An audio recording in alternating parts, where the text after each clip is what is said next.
Ma sœur n'est pas entrée dans cette salle d'audience comme quelqu'un qui demande de l'aide. Elle y est entrée comme si elle venait récupérer ce qu'elle pensait être déjà à elle. Ava était riche de cette manière dont les gens aiment se vanter sans jamais citer de chiffres. Une belle voiture, un beau manteau. Cette confiance sans effort qui pousse les inconnus à supposer que vous êtes la personne responsable. Et moi, j'avais l'air de quelqu'un qu'on avait traîné dans un cauchemar un mardi, parce que c'était le cas. Nous étions au tribunal des successions, pour le calendrier des tutelles, le genre d'audience où les gens viennent affirmer qu'un membre de la famille ne peut pas gérer sa propre vie, et où le tribunal doit décider s'il faut confier la gestion de son argent à quelqu'un d'autre. Ava avait déposé une demande pour devenir ma tutrice, ce qui signifiait le contrôle de mes comptes, de mes biens et de mes décisions. Elle n'appelait pas cela du contrôle, bien sûr. Elle appelait cela me protéger. Le greffier a appelé notre dossier. Nous nous sommes levés. L'avocat d'Ava, souriant comme s'il avait déjà écrit le gros titre du journal, s'est avancé. « Votre honneur » a-t-il commencé, ma cliente demande la tutelle du patrimoine de sa sœur. La partie défenderesse est financièrement irresponsable, et une intervention immédiate est nécessaire pour protéger les actifs. Ma sœur a hoché la tête, les mains jointes. Affichant un air inquiet de la manière dont seule une personne ayant dormi une nuit complète peut paraître inquiète. Puis elle a pris la parole, et elle n'a même pas prétendu être triste. Elle ne sait pas gérer l'argent, a dit Ava, très clairement. Moi, si. Comme si c'était la fin de la conversation. Elle s'est légèrement tournée vers moi, non pas pour me regarder dans les yeux, mais juste assez pour s'assurer que l'humiliation m'atteigne. Elle va tout perdre, a-t-elle continué. La maison, la voiture, ses économies. Elle est imprudente. Je demande au tribunal de tout m'attribuer afin que je puisse gérer cela correctement. J'ai eu une pensée sardonique, tout attribuer, comme si j'étais un box de stockage et qu'elle avait la clé. Le juge, d'un certain âge, calme et fatigué de la façon dont les juges le deviennent lorsqu'ils ont entendu toutes les versions de « je suis le bon membre de la famille », nous a regardés alternativement, Ava et moi. « Madame Carter », a-t-il dit, « vous opposez-vous à la requête ?» J'ai gardé une voix ferme, chaleureuse et humaine. « Oui, votre honneur », ai-je répondu posément. L'avocat d'Ava a laissé échapper un petit rire, juste un souffle, comme si j'avais dit quelque chose de mignon. « Votre honneur », a-t-il dit, « nous comprenons que les émotions sont vives, mais les faits sont simples. Madame Walker est prête à prendre la responsabilité de tous les actifs. » Tous les actifs, a répété le juge. Il s'est légèrement penché en arrière et a plissé les yeux. Avant d'envisager quoi que ce soit, a-t-il dit, « je veux un inventaire. » Le sourire d'Ava a vacillé pendant une demi-seconde. Le juge a continué d'un ton procédural.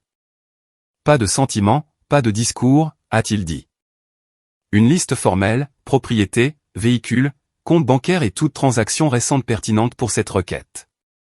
Il a jeté un coup d'œil au greffier. Apportez-moi l'inventaire qui a été déposé avec la requête. L'avocat d'Ava a hésité. Votre honneur, nous avons soumis.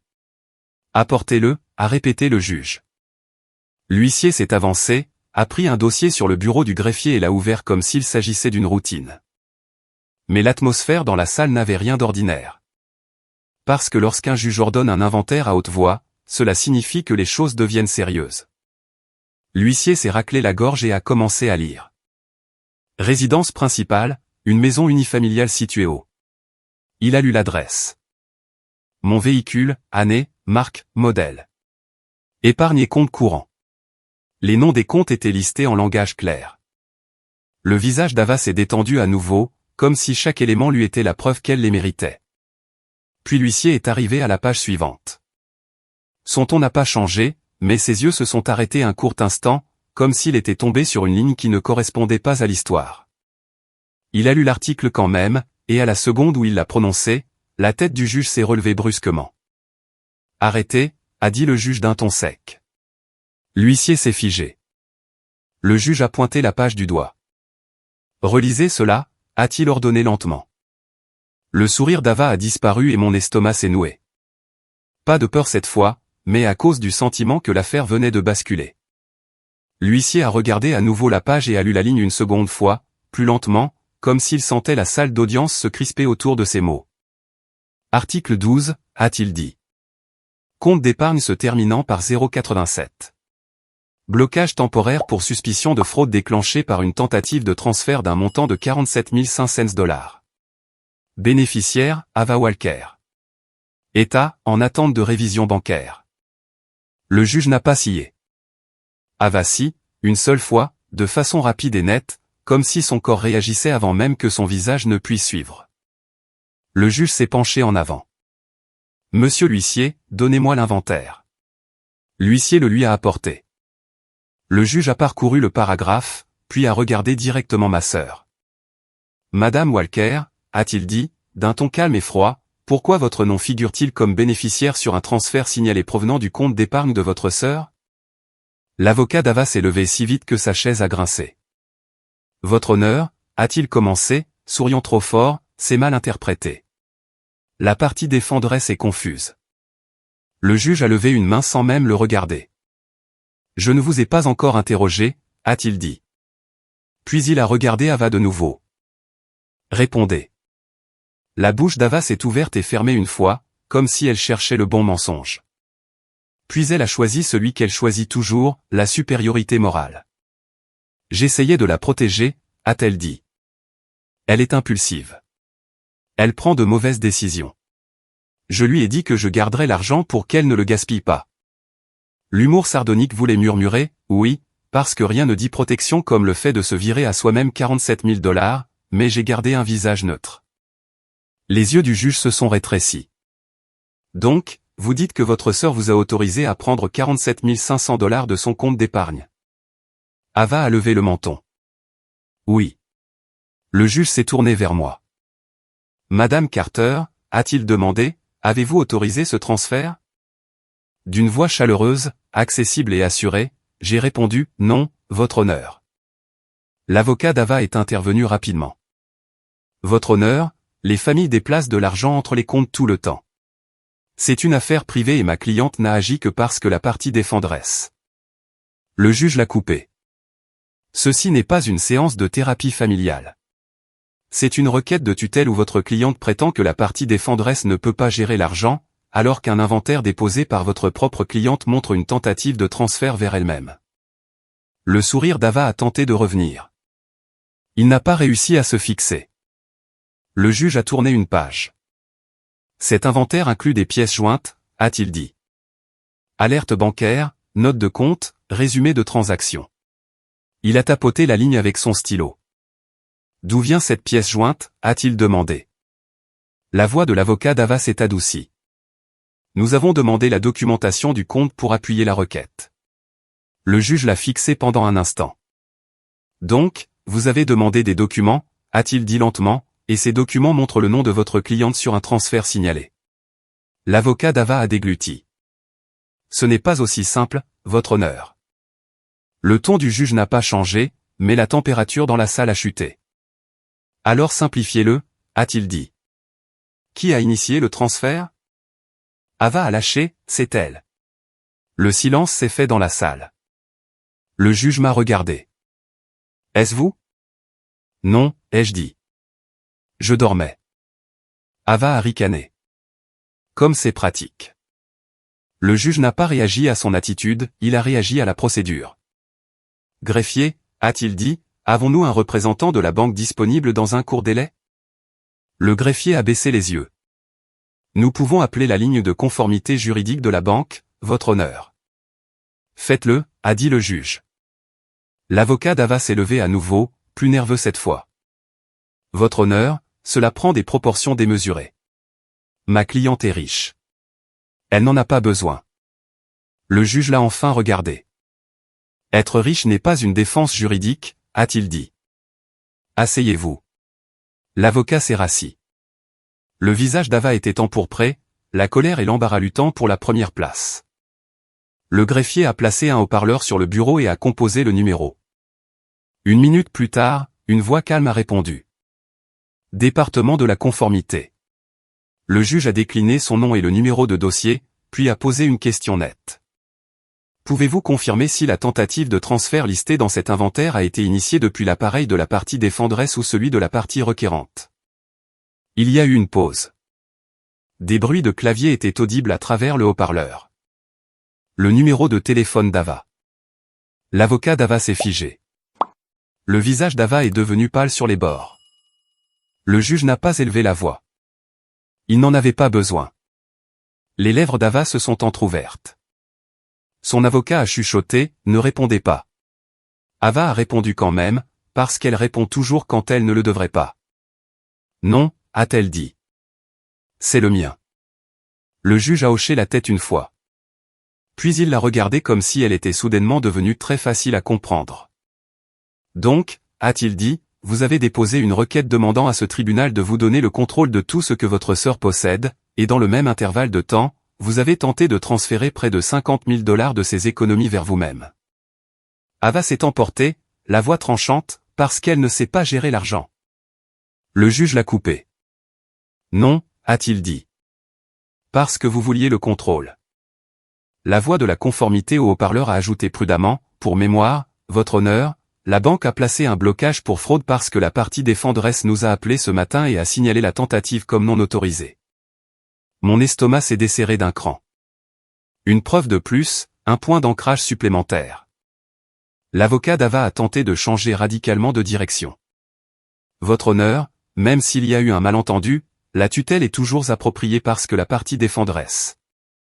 Le juge a levé la main. Je ne vais pas nommer un tuteur sur la base d'insultes, a-t-il dit. Je nomme des tuteurs sur la base de la nécessité et de la confiance, et pour l'instant, votre cliente a un problème de confiance. Il a de nouveau regardé l'inventaire.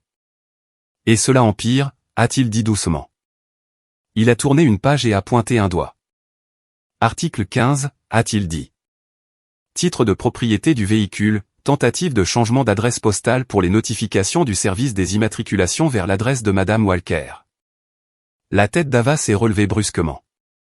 Le juge a levé un doigt. Arrêtez, a-t-il dit. Je ne débat pas. Je lis. Il a regardé l'huissier.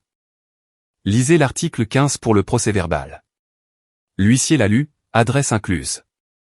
Le visage de l'avocat d'Ava s'est crispé comme s'il venait d'avaler une pièce de monnaie. Le juge s'est penché en arrière et a parlé avec une finalité procédurale nette. Voici ce que j'ordonne aujourd'hui, a-t-il dit. Cette requête de tutelle est rejetée en attendant une enquête plus approfondie. Une ordonnance de protection temporaire est inscrite. Aucun changement ne doit être apporté au compte bancaire, au titre du véhicule, au titre de propriété ou aux bénéficiaires de la partie défenderesse par l'une ou l'autre des parties. La banque est sommée de maintenir le blocage pour fraude et de conserver tous les journaux d'accès. Les deux parties devront produire leur dossier financier dans un délai de 48 heures, y compris toute demande de remboursement. Et Madame Walker, ses yeux se sont fixés sur Ava, vous ne contacterez plus jamais les institutions financières de votre sœur. Le souffle d'Ava s'est accéléré. Vous me punissez pour avoir essayé d'aider. Le ton du juge est resté neutre. Je protège la partie défenderesse de la personne qui a essayé de prendre son argent, a-t-il dit. Puis il m'a regardé. Madame Carter, a-t-il demandé, voulez-vous que le tribunal envisage des sanctions ou des frais pour cette requête? D'une voix chaleureuse, accessible et ferme, j'ai répondu, oui, votre honneur, parce qu'elle a utilisé ce tribunal pour essayer de tout me prendre. Le juge a hoché la tête une fois et a ajouté, en regardant l'huissier, je veux que le dossier d'inventaire complet soit conservé comme preuve. L'avocat d'Ava s'est finalement penché vers elle et lui a chuchoté quelque chose qui a fait s'écarquiller ses yeux, car elle réalisait ce que je savais déjà, ce n'était plus un moment où la grande sœur prenait les commandes. C'était une trace écrite qui pourrait la suivre en dehors de cette salle d'audience. Le juge a regardé la page une dernière fois, puis a levé les yeux vers Ava. Madame Walker, a-t-il dit. Vous vouliez un inventaire. Il a marqué une pause. Félicitations. Il vient de témoigner contre vous. Et puis il a prononcé la phrase qui a fait retomber le silence dans la salle. Nous poursuivons cette audience aujourd'hui sur une seule question, pourquoi vous pensiez avoir un droit quelconque sur ces actifs? L'avocat d'Ava s'est figé, car cette question ne se termine pas par des sentiments, elle se termine par des preuves. Et Ava commençait à en manquer. Lorsque le juge a dit que nous poursuivions aujourd'hui, l'avocat de ma sœur est devenu légèrement gris. Pas métaphoriquement, sa peau a littéralement perdu sa couleur. Parce que poursuivre aujourd'hui signifie que le juge ne vous laisse pas gagner du temps, réécrire l'histoire, ou rentrer chez vous pour effacer ce que vous n'auriez pas dû toucher. Le juge a regardé Ava. Madame Walker, a-t-il dit, vous demandez la tutelle sur le patrimoine de votre sœur. C'est un recours extrême. Je vais vous poser des questions très simples, et je veux des réponses très simples. Ava a hoché la tête trop rapidement. Oui, votre honneur. Premièrement, a dit le juge, avez-vous déjà eu une autorité légale sur les finances de Madame Carter? Une procuration, une nomination par un tribunal, une autorisation signée quelconque? Ava a hésité. Son avocat a commencé à se lever. Le juge a levé un doigt. Sa réponse à elle. Ava a dégluti. Pas formellement. Le juge a hoché la tête comme s'il s'y attendait. Deuxièmement, a-t-il continué, quand avez-vous obtenu l'accès à ces services bancaires en ligne? Le menton d'Ava s'est levé. Elle me les a donnés. Quand? A demandé le juge. Les yeux d'Ava ont glissé vers moi comme si elle voulait que je la sauve par un mensonge. Il y a des années, a-t-elle dit. Le juge n'a pas réagi émotionnellement. Il a écrit quelque chose, puis il a dit, le représentant de la banque est toujours en ligne. La voix de la conformité est sortie du haut-parleur. Oui, votre honneur. Le juge s'est penché en avant. Je veux savoir, a-t-il dit, quand cet appareil associé à Madame Walker a accédé pour la première fois au compte de Madame Carter. Des bruits de clavier ont suivi. Une pause. Puis la voix de la conformité a dit, le premier accès à partir de cet appareil a eu lieu il y a 3 jours. 3 jours, pas des années. Ma poitrine s'est serrée. Les yeux de l'avocat d'Ava se sont agrandis comme si quelqu'un venait de retirer sa chaise sous lui. Le juge a regardé Ava. Madame Walker, a-t-il dit calmement, la banque dit que votre appareil a accédé au compte de votre sœur pour la première fois il y a 3 jours. Le visage d'Ava s'est empourpré. C'est faux. Le juge n'a pas argumenté. Il a demandé, avez-vous la preuve que c'est faux? Ava a ouvert la bouche, mais rien n'est sorti parce qu'elle n'en avait pas. Puis le juge a posé la question que tout le monde dans la salle sentait venir. Comment avez-vous obtenu les identifiants de connexion il y a 3 jours? L'avocat d'Ava s'est levé brusquement. Les yeux du juge se sont fixés sur lui. Maître, a-t-il dit, votre cliente a déposé une requête demandant à ce tribunal le contrôle de tout ce que la partie défenderesse possède. Elle a mis sa conduite en cause. Elle peut répondre, ou elle peut accepter les conséquences de son refus. L'avocat s'est rassis, la mâchoire serrée. La respiration d'Ava a changé, devenant plus rapide. Elle a tenté de se replier sur la seule histoire qui, selon elle, fonctionne devant l'autorité. Je suis la seule capable de gérer les choses, a-t-elle dit. Elle est irresponsable. Elle a eu des retards dans ses factures. Elle. Le juge l'a coupé. Les yeux d'Ava ont lancé des éclairs de colère. Puis elle l'a dit comme si c'était normal. Elle a laissé son ordinateur portable chez papa, a lancé Ava. C'était enregistré. Mon estomac s'est retourné. Le stylo du juge s'est arrêté. Ava a levé les mains au ciel. Je l'ai gardé en sécurité. L'humour sardonique m'a frappé si fort qu'il a failli s'échapper, oui, en sécurité sur ton compte. Mais je suis restée silencieuse parce que le juge n'avait pas fini, et le juge était maintenant en mode investigation profonde. Il s'est tourné vers le représentant de la banque. Y a-t-il eu une réinitialisation de mot de passe, a-t-il demandé. Oui, a répondu le représentant. Une réinitialisation a été initiée. Un code a été envoyé. Le code a été saisi avec succès. Le juge a regardé Ava. Donc, vous n'avez pas seulement utilisé une connexion enregistrée. Vous aviez aussi le code de vérification. Ava s'est figée, car le code ne serait pas allé sur l'ordinateur portable de papa. Il serait allé sur mon téléphone, ou sur le sien si elle l'avait changé. La voix du juge est restée calme. Où le code de vérification a-t-il été envoyé, a-t-il demandé au représentant. Le représentant a répondu, au numéro se terminant par 4421. Le téléphone d'Ava, encore une fois. Le juge s'est tourné de nouveau vers Ava. Donc, vous avez reçu le code, a-t-il dit, et vous l'avez utilisé pour accéder à son compte. Le visage de l'avocat d'Ava s'est crispé comme s'il voyait le bord d'un précipice. Les yeux d'Ava allaient et venaient. Puis elle a dit rapidement, elle me l'a envoyé par SMS. Le juge m'a regardé immédiatement. Non, ai-je dit. Jamais. Ava a crié, tu mens. La voix du juge l'a couverte. Assez, a-t-il dit. Puis il s'est penché vers le greffier. Je veux que les relevés téléphoniques soient assignés si nécessaire, et je veux que des ordonnances de conservation soient mises en place. Il s'est tourné de nouveau vers Ava. Madame Walker, vous êtes ici pour me demander de déclarer votre sœur incapable de gérer son argent alors que vous êtes la personne qui tente de déplacer son argent. La mâchoire d'Ava s'est serrée. Puis elle a tenté une nouvelle tactique, avec une voix douce et blessée, comme si la salle d'audience était son salon. C'est ma sœur. J'essaie de l'aider. Si elle perd la maison, où cela l'amènera-t-elle? Le juge l'a fixé un instant, puis il a demandé, où cela vous mènera-t-il, vous? Ava a cligné des yeux. Le juge a continué, d'une voix égale, parce que l'inventaire ne liste pas seulement la tentative de transfert. Il liste un compte de destination proposé, un compte se terminant par, il a baissé les yeux, 276. Madame Walker, s'agit-il de votre compte personnel? L'avocat d'Ava a chuchoté, ne répondez pas. Ava a répondu quand même, l'orgueil l'emportant à nouveau sur la survie. Oui, a-t-elle dit. Le juge a hoché la tête lentement. Cela répond à ma question, a-t-il dit. Puis il a regardé l'huissier. Apportez le dossier d'inventaire, a-t-il ordonné. L'huissier l'a tendu. Le juge a tourné une page et l'a tapoté. Article 19, a-t-il dit. Compte de destination de l'épargne. Il a regardé le greffier. Lisez-le, a-t-il dit. Le greffier a lu la ligne pour le procès-verbal, incluant la terminaison du compte, et le visage du juge s'est durci. Pas par théâtralisme, mais par certitude. Il a regardé Ava et a dit doucement, cette requête n'avait pas pour but d'aider votre sœur. Elle visait à prendre le contrôle de ses actifs par l'intermédiaire de ce tribunal. Puis il s'est tourné vers moi.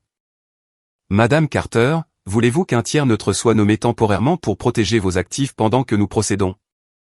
Avec une vérité chaleureuse et accessible, je détestais que nous en soyons arrivés là, mais je connaissais l'alternative. Oui, ai-je dit. Un fiduciaire neutre, pas elle. Le juge a hoché la tête. Bien, a-t-il dit. Parce que je nomme un tuteur financier temporaire, indépendant, avec effet immédiat. L'avocat d'Ava s'est levé d'un bond. Votre honneur. Le juge a levé la main. Asseyez-vous, a-t-il dit. Ceci arrive parce que votre cliente a fait preuve de mauvaise foi. Puis il a regardé le représentant de la banque. Maintenez le blocage, a-t-il ordonné. Conservez les journaux, gelez les modifications. Oui, votre honneur, a répondu le représentant. Le visage d'Ava s'est figé. Et puis elle a fait la seule chose qu'elle fait toujours quand elle réalise qu'elle perd face aux institutions, elle a essayé de créer le chaos. Elle s'est levée et a dit d'une voix forte, très bien. Demandez-lui pourquoi papa m'a dit qu'elle gaspillerait l'héritage en 6 mois. La salle est devenue silencieuse parce qu'elle venait d'impliquer notre père. Les yeux du juge se sont rétrécis. Qui a dit cela, a-t-il demandé. Ava m'a pointé du doigt. C'est lui qui l'a dit, a-t-elle affirmé. Papa l'a dit. Le juge m'a regardé. Votre père est-il vivant? A-t-il demandé. J'ai marqué une pause parce que la vérité était complexe, et je sentais au fond de moi que ce qui allait suivre allait soit mettre fin à l'affaire d'Ava, soit la transformer en quelque chose de bien plus vaste. J'ai pris une respiration et j'ai dit, votre honneur, mon père a laissé des instructions à ce sujet à son avocat. Le stylo du juge s'est arrêté. Quel avocat, a-t-il demandé.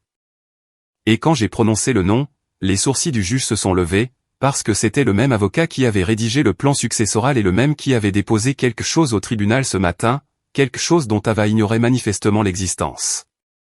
Au moment où j'ai dit que mon père avait laissé des instructions à son avocat, toute la posture de ma sœur a changé. Pas de la peur exactement, plutôt de l'irritation. Comme si elle se disait, oh, encore un document? Sérieusement? Toute la stratégie d'Ava reposait sur une chose, faire passer cela pour une opinion familiale désordonnée au lieu d'un dossier institutionnel propre. Le juge a regardé le greffier. Avons-nous le dépôt de l'avocat? Le greffier a hoché la tête. Oui, votre honneur. Il a été déposé par voie électronique ce matin. L'avocat d'Ava s'est raidi. Votre honneur, nous n'avons pas. Vous allez en prendre connaissance, a dit le juge d'un ton plat. Il s'est tourné vers l'huissier. Apportez-le. L'huissier est revenu avec un dossier mince. Une impression fraîche, un tampon du tribunal, d'un aspect ennuyeux comme tout ce qui met fin aux disputes. Il l'a remis au juge. Le juge l'a ouvert et j'ai vu ses yeux s'arrêter en haut de la page comme s'il venait de lire un nom qu'il reconnaissait. Maître, a-t-il dit en regardant l'avocat d'Ava, ceci provient du même cabinet qui a géré la planification successorale des Carter. L'avocat d'Ava a dégluti. Oui, votre honneur. Le juge a regardé Ava. Donc, vous saviez qui avait rédigé les documents dans cette famille. Ava a levé le menton. Et alors? Le juge n'a pas réagi à son attitude, il a réagi au timing. Vous avez déposé une requête pour prendre le contrôle de tout ce que votre sœur possède, a-t-il dit, et vous n'avez pas pensé que je devais voir ce que l'avocat rédacteur avait à dire à ce sujet. L'avocat d'Ava a essayé d'intervenir. Votre honneur, la tutelle est distincte de la succession. C'est distinct, a dit le juge, jusqu'à ce que vous utilisiez le même récit pour justifier le contrôle. Puis il a de nouveau regardé le dossier et a dit, greffier, lisez le premier paragraphe pour le procès-verbal. Le greffier a pris le document et a commencé, déclaration de maître Marlène Shaw. Elle a lu, conseil de feu Richard Carter et du trust familial Carter. Les yeux d'Ava se sont rétrécis au mot trust. Les miens non, car j'avais vécu avec Ava assez longtemps pour savoir qu'elle ne déteste que les mots qui lui barrent la route. Le greffier a continué, d'une voix régulière, je soumets cette déclaration parce que la requérante, Ava Walker, a précédemment menacé de poursuivre une action en justice pour obtenir le contrôle des finances d'Emma Carter. Ava a lancé, ce n'est pas. Le juge n'a pas levé les yeux. N'interrompez pas. Le greffier a poursuivi sa lecture, et parce que Richard Carter a signé des documents anticipant exactement cette requête. La salle d'audience est redevenue silencieuse. Ce silence profond où tout le monde réalise soudain que ce n'était pas spontané. C'était prédit. Planifié. Le juge s'est légèrement penché en avant. Quel document? Le greffier a tourné la page. Pièce numéro 1, a-t-elle lu? Désignation anticipée de tuteur. L'avocat d'Ava a bougé sur son siège. Le juge a levé les yeux. Désignation anticipée. Le greffier a hoché la tête, continuant sa lecture. Signé par Emma Carter il y a 2 ans. Devant témoins et notariés. La tête d'Ava s'est tournée vers moi comme si elle venait d'entendre une langue qu'elle détestait. Il y a 2 ans, a-t-elle sifflé. Tu ne l'as pas fait. Le juge l'a coupé. Vous ne vous adresserez pas à elle. Puis il a hoché la tête vers le greffier. Le greffier a lu l'entête, puis la ligne clé. Je désigne un fiduciaire professionnel indépendant pour servir de tuteur si jamais cela s'avérait nécessaire. L'avocat d'Ava a expiré par le nez comme s'il venait de réaliser que sa cliente avait marché sur un râteau. Le visage d'Ava s'est figé. Relisez cela, a dit le juge d'un ton sec. Le greffier a répété la phrase plus lentement.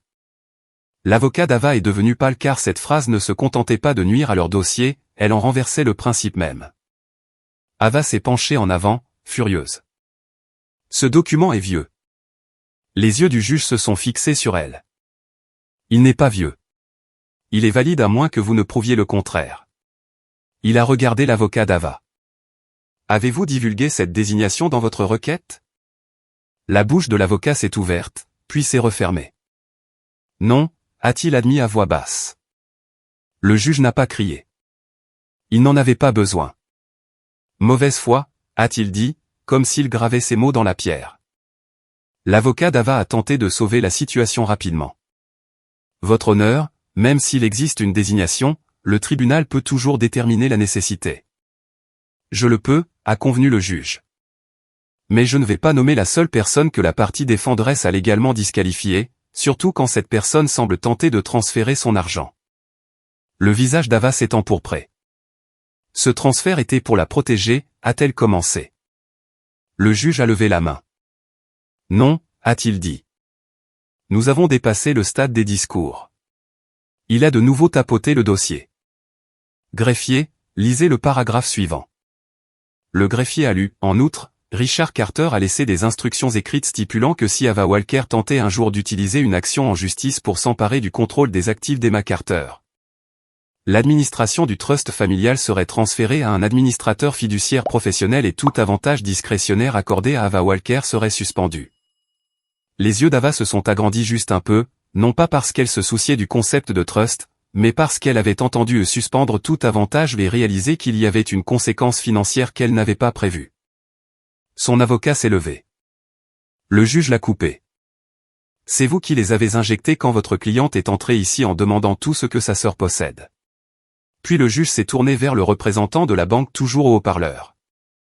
Conformité, a-t-il dit. Vous conservez l'appareil et les journaux d'accès? Oui, votre honneur, a répondu la voix. Le juge a hoché la tête une fois, puis a regardé Ava. Madame Walker, a-t-il dit, d'un ton calme et froid, vous allez cesser de contacter les institutions financières dès aujourd'hui. Si vous ne le faites pas, vous ne risquez pas seulement des conséquences civiles. Ava a ricané. Vous ne pouvez pas me menacer. Je ne vous menace pas, a dit le juge. Je vous préviens. Il s'est penché en avant.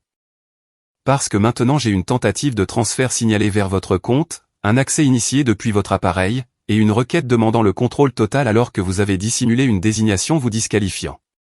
Il a marqué une pause. Et j'examine la question de savoir si vous avez commis un parjure dans votre requête. L'avocat d'Ava semblait sur le point de se ratatiner physiquement. La voix d'Ava est devenue perçante. C'est ridicule. Elle manipule tout le monde. Le juge m'a regardé. Madame Carter, avez-vous la désignation originale? J'ai fait glisser une page vers l'avant, propre, tamponnée et ennuyeuse de la meilleure des manières. Le cabinet de mon avocat l'a conservée, ai-je dit. Ceci est la copie certifiée conforme déposée. Le juge l'a prise, a étudié le sceau et a hoché la tête. Puis il a dit quelque chose qui a fait tomber la mâchoire de ma sœur. Je nomme le fiduciaire indépendant désigné ici comme tuteur temporaire, a-t-il déclaré. Avec effet immédiat. Ava s'est levée d'un bond. Non. Asseyez-vous, a tonné le juge. C'est vous qui avez provoqué cela. Ava s'est rassie, furieuse et tremblante. Vérité chaleureuse et accessible, mes mains tremblaient à nouveau. Pas de peur, mais plutôt comme un soulagement qui s'abattait sur moi après des heures de tension. Puis le juge a regardé Ava et a posé la question qui a figé complètement son avocat. Madame Walker, a-t-il dit, où étiez-vous lorsque le transfert bancaire a été initié? Ava a cligné des yeux. Chez moi. Et votre téléphone a reçu le code de vérification, a demandé le juge. Ava a hésité. Son avocat a chuchoté, urgent. Ne répondez pas. Ava a répondu quand même, car elle pense toujours pouvoir s'en sortir par la force. Oui, a-t-elle dit. Le juge a hoché la tête une fois. Puis il a de nouveau baissé les yeux sur le document, le dépôt de l'avocat, et a tapoté une ligne. Greffier, a-t-il dit, lisez la dernière phrase du paragraphe 4. La voix du greffier a ralenti légèrement en l'atteignant. Je demande également au tribunal d'ordonner la conservation immédiate des appareils et des communications de Madame Walker parce que le cabinet de l'avocat rédacteur a reçu un message vocal de Madame Walker hier soir déclarant « J'ai déjà ces codes. Demain, je prends tout ». Le visage d'Ava s'est vidé de son sang. La tête de son avocat s'est tournée vers elle, stupéfait, comme s'il rencontrait sa véritable cliente pour la première fois. Le juge a fixé Ava pendant un long moment de silence. Puis il a dit très calmement, « Madame Walker, remettez votre téléphone à l'huissier. » Et pour la première fois de la journée, Ava n'a pas eu de réplique. Elle est restée assise là, pétrifiée, fixant son propre sac à main comme s'il pouvait la sauver. Pendant une seconde, ma sœur n'a pas bougé. Elle a fixé son sac comme s'il allait s'ouvrir de lui-même et produire un miracle. Puis elle a ri, d'un rire grêle et offensé, comme si le juge venait de lui demander de remettre sa dignité. C'est ridicule, a dit Ava. Vous ne pouvez pas simplement prendre mon téléphone. Le juge n'a pas élevé la voix. Il n'en avait pas besoin. Si, a-t-il dit, je le peux. Il s'est penché légèrement en avant, le regard assuré. Ceci n'est pas une demande arbitraire, a-t-il continué. C'est une ordonnance de conservation basée sur des tentatives de transfert non autorisées, un accès lié à un appareil, et une déclaration enregistrée alléguant que vous possédiez ces codes. L'avocat d'Ava s'est levé rapidement. Votre honneur, nous nous opposons. Le juge l'a coupé. Asseyez-vous. L'avocat s'est rassis, la mâchoire serrée, les yeux écarquillés, car il savait que ce n'était plus une simple affaire d'impression. C'était une chronologie des faits. Le juge a regardé l'huissier. L'huissier s'est avancé, aussi calme qu'une porte de coffre-fort. Les mains d'Ava tremblaient alors qu'elle sortait son téléphone. Vérité chaleureuse et accessible, la regarder hésiter était irréel. C'était la première fois que je la voyais avoir peur d'une règle. Elle le tenait serré. Puis elle a planté ses yeux dans les miens. « C'est toi qui as fait ça » a-t-elle sifflé. L'humour sardonique a vacillé dans ma tête, discret et contenu, non, Ava. C'est ton propre message vocal qui a fait ça. Mais je ne l'ai pas dit à haute voix. Je n'en ai pas eu besoin parce que le juge l'a dit pour moi de la manière la plus nette qui soit. Non, a-t-il dit, c'est elle qui vous a documenté. Les doigts d'Ava se sont desserrés. L'huissier a pris le téléphone et a scellé le sac. Le petit clic du sac de preuves a résonné plus fort que le marteau du juge. L'avocat d'Ava semblait avoir avalé du verre. Votre honneur, a-t-il dit doucement, nous aimerions retirer la requête. Le juge l'a fixé un instant. Vous pouvez la retirer, a-t-il dit, mais le retrait n'efface pas la conduite. Puis il a regardé Ava. Il s'est tourné vers le greffier. Préparez l'ordonnance, a-t-il dit. Aujourd'hui même. Des copies pour la banque, des copies pour le fiduciaire. Il a regardé à nouveau la voix de la conformité bancaire toujours au haut-parleur. Conformité, a-t-il dit, maintenez le blocage pour fraude et conservez tous les journaux. Si vous recevez d'autres tentatives d'accès, informez ce tribunal. Oui, votre honneur, a répondu la voix. Puis le juge a regardé Ava de nouveau, et son ton est descendu dans ce registre final contre lequel on ne peut pas argumenter, et il a ajouté, je transmets les événements de tentative de transfert et d'accès aux autorités compétentes pour examen. Le visage d'Ava est devenu livide. Son avocat n'a même pas essayé de protester cette fois. Il était en mode survie. Le juge s'est tourné vers moi. Madame Carter, a-t-il demandé, comprenez-vous ce qu'est la tutelle? D'une voix chaleureuse et accessible, ferme, j'ai dit, oui, votre honneur. Cela lui aurait donné le contrôle sur ma vie. Le juge a hoché la tête une fois. Et est-ce ce que vous voulez, a-t-il demandé. Non, ai-je dit. Il s'est penché en arrière. Alors ce tribunal ne l'accordera pas, a-t-il dit, pas à quelqu'un qui semble exploiter le processus. Il a tapoté à nouveau le dossier d'inventaire, celui dans lequel Ava avait eu tant de confiance. Vous vouliez que l'inventaire soit lu à haute voix, lui a dit le juge. Il l'a été, et il a révélé exactement pourquoi vous ne devriez être responsable de l'argent de personne. La mâchoire d'Ava s'est serrée. Elle a tenté un dernier mouvement, d'une voix plus douce, implorante comme si elle était soudainement la victime. J'essayais juste d'aider, a-t-elle chuchoté. Elle va se ruiner elle-même. La réponse du juge fut calme et dévastatrice. Alors laissez-la faire, a-t-il dit. Ce n'est pas votre droit. L'audience est levée. À l'extérieur de la salle d'audience, tout semblait trop lumineux. Le couloir sentait le café et le tonneur de photocopieuse. Des gens passaient en tenant leurs propres piles de papier, vivant leurs propres urgences. Ma sœur a marché aux côtés de son avocat pendant environ 5 pas. Puis elle s'est retournée contre lui. Tu ne t'es même pas battu, a-t-elle lâché. Il s'est arrêté et l'a regardé, les yeux épuisés. Je ne peux pas lutter contre les journaux bancaires, a-t-il dit, et je ne peux pas lutter contre un message vocal. Ava s'est figée. Quel message vocal, a-t-elle exigé? Il n'a pas répondu, il est parti, ayant déjà fini avec elle. Ava est restée là, seule pendant une seconde, tremblante de rage. Puis elle a fait un pas vers moi comme si elle allait dire quelque chose de cruel. Mais elle s'est arrêtée parce que l'huissier était toujours à proximité, en train de regarder. Sans menace, notant simplement les faits.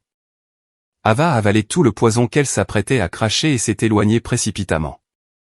Moment chaleureux et accessible, mes genoux ont failli se dérober quand elle a disparu au coin du couloir. Pas parce que j'étais faible, mais parce que mon corps comprenait enfin que j'étais en sécurité. Je suis allé directement à ma banque. Pas pour parler de sentiments, mais pour tout verrouiller. Nous avons changé les mots de passe. Nous avons réinitialisé l'authentification à 2 facteurs.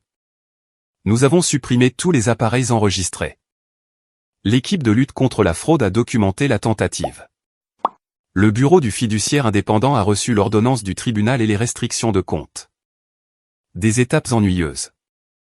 Des étapes parfaites. Puis je suis resté assise dans ma voiture pendant 1 minute, les mains sur le volant, à respirer. Je ne voulais pas de vengeance, je voulais que le chaos s'arrête. Et aujourd'hui, il s'est arrêté parce que la porte ne s'est pas fermée sur une dispute.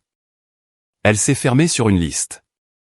Une liste lue à haute voix dans une salle d'audience et un juge qui a enfin vu ma sœur pour ce qu'elle était réellement, pas riche, pas responsable, juste prête à tout.